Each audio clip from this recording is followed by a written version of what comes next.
అసలు ప్లాన్ గణతంత్ర దినోత్సవం రోజుకేనా? నిందితుడు చేసిన ఆ తప్పుతో భారీ ప్రాణ నష్టం తప్పిందా? పార్కింగ్ ఏరియాలో 3 గంటలు ఎందుకు వెయిట్ చేసినట్లు? దేశంలో వైట్ కాలర్ టెర్రరిజం చాప కింద నీరులా వ్యాపిస్తోందా? ఢిల్లీ పేలుడు ఘటనకు సంబంధించి వెంటాడుతున్న ప్రశ్నలివి. దీనిపై అధికారులు చేపడుతున్న దర్యాప్తులో కీలక విషయాలు బయటపడుతున్నాయి. ఇందులో మొదటి ప్రశ్న విషయానికి వద్దాం. అసలు ప్లాన్ గణతంత్ర దినోత్సవం రోజుకేనా? అంటే యాజ్ ఆఫ్ నౌ అధికారులు ఈ పాయింట్ ఆఫ్ వ్యూను సీరియస్ గా తీసుకున్నారు. లింక్ ఉండే ఉంటుందని అనుమానిస్తున్నారు. ఎందుకో ఇప్పుడు చూద్దాం. ఇదంతా హర్యానా జమ్మూ కాశ్మీర్ పోలీసుల సంయుక్త దర్యాప్తుతో స్టార్ట్ అయింది. ఈ పేలుడు జరిగిన కొద్ది గంటల ముందే హర్యానా ఫరీదాబాద్లోని డాక్టర్ ముజమ్మిల్ అహ్మద్ గనేయ్ అనే డాక్టర్ అరెస్ట్ అయ్యాడు. జమ్మూ కాశ్మీర్లోని పుల్వామాకు చెందిన ఇతను ధౌజ్లోని అల్ఫలా యూనివర్సిటీలోని ఆసుపత్రి ఎమర్జెన్సీ వింగ్ హెడ్ గా మెడికల్ విద్యార్థులకు పాఠాలు చెబుతూ ఉండేవాడు. కానీ ఇతను పాఠాలు చెబుతూనే సీక్రెట్ గా ఉగ్ర కుట్రకు పాల్పడేందుకు యత్నించినట్లు తెలుస్తోంది.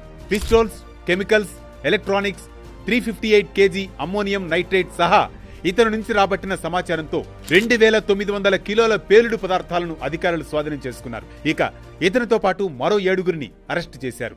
ముజమ్మిల్ కు సంబంధించిన మొబైల్ ఫోన్ డాటా పరిశీలించగా ఈ ఉగ్ర కుట్రకు మూలాలు ఈ ఏడాది జనవరి 26తో లింక్ అయిన విషయాన్ని అధికారులు గుర్తించారు.